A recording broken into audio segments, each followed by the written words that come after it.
कलशस्य मुखे विष्णु कंठे रुद्र समाश्रिता मूले स्वस्ति स्थितो ब्रह्मा मध्ये मात्रे गणास्मृता कुक्षो तुषागरा सर्वे सप्तद्वीपा वसुंधरा ऋग्वेदोऽथ यजुर्वेदो सामवेदो यथर्वणः अंगश्च सहिता सर्वे कलशं तु समाश्रिता। नमस्कार मित्रों, मैं आचार्य प्रमोद उपाध्याय अपने इस कार्यक्रम में आप सभी का पुनः हार्दिक स्वागत करता हूँ। आप सभी के समक्ष उपस्थित हूँ जिस कार्यक्रम को लेकर वह बड़ा ही चर्चित विषय हो सकता है, लेकिन बहुत सारे लोग उस पर ध्यान नहीं देते हैं। लेकिन ध्यान देने योग्य बात है। वह विषय है कि जब भी हम कोई भी पूजन करते हैं, चाहे वह पूजन छोटा हो या फिर कोई बड़ा वास्तु शांति या फिर गृह प्रवेश हो या विवाह का शुभ कार्य हो, ऐसे कार्यों में प्रत्येक कार्य में कलश की स्थापना की जाती है। बिना कलश स्थापन किए हुए कोई भी शुभ कार्य नहीं किया जाता है। तो जब भी हम कलश स्थापन करते हैं, विशेष करके जब कोई अनुष्ठान करते हैं, तो लंबे समय तक, कई बार 5 दिन का अनुष्ठान होता है, 7 दिन का होता है, 21 दिन का होता है या 11 दिन का होता है। ऐसे कई सारे अनुष्ठान, और विशेष करके नवरात्रि हो, चाहे वह बसंत नवरात्रि हो या फिर शारदीय नवरात्र, जिसमें कि 9 दिनों तक देवी के स्वरूपों का पूजन किया जाता है और उसमें भी कलश स्थापन किया जाता है बड़े ही श्रद्धा एवं विश्वास और भक्ति के साथ।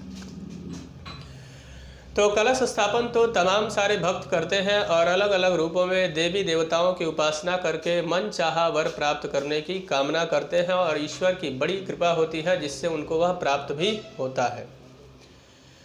लेकिन एक बड़ी ही अच्छी जानकारी आप सभी को आज मैं देने वाला हूं, वह यह है कि जब भी हम कलश स्थापन करते हैं, पूजन जब संपूर्ण हो जाता है, वह चाहे 2 दिन 4 दिन या जितने भी दिन का आप पूजन करते हैं, वह पूजन पूर्ण होने के बाद देवी देवताओं का विसर्जन किया जाता है मंत्रों के द्वारा कि भगवान गणेश और लक्ष्मी सदैव हमारे घर में विराजित रहे। बाकी सभी देवी देवता अपने अपने स्थान पर जाएं, जब बुलाएंगे तब वापस पधारें। उसके पश्चात कलश को हिला देते हैं और कलश का विसर्जन करने के बाद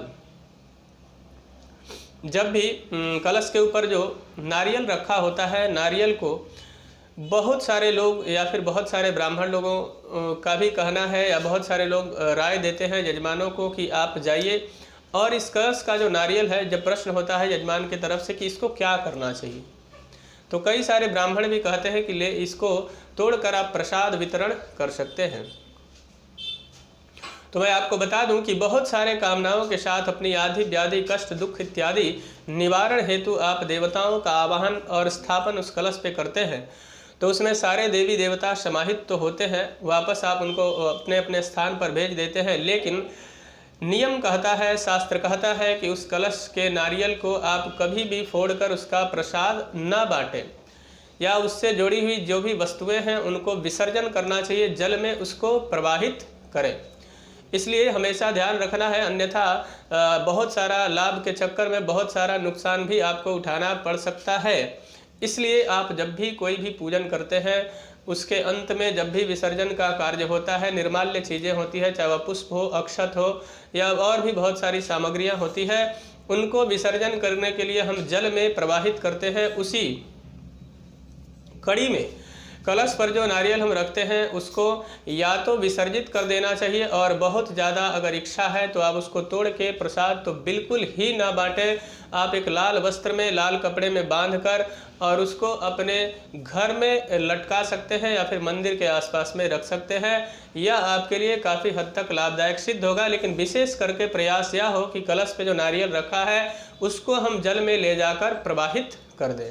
यह आपके लिए बहुत ही शुभ फल देने वाला रहेगा। कदापि उसको तोड़कर प्रसाद ना बांटें और ना ही किसी को उसको देना है, अन्यथा शुभ फल की बजाय कई सारी समस्याएं आपके जीवन में आएंगी। तो मुझे आशा है कि मेरा यह कार्यक्रम आप सभी को पसंद आया होगा। तो मेरे इस चैनल को सब्सक्राइब करें, वीडियो को लाइक और शेयर करें, नोटिफिकेशन बेल को दबाएं जिससे नई नई जानकारी आप तक पहुंचती रहे। मित्रों, यदि आप अपने व्यक्तिगत जीवन में किसी समस्या को लेकर बहुत ज़्यादा परेशान हैं, उस समस्या का आपको समाधान नहीं मिल रहा है या फिर अपने जन्म कुंडली का विश्लेषण करवाना चाहते हैं, तो आप हमसे संपर्क कर सकते हैं। तब तक के लिए इजाज़त दीजिए। नमस्कार।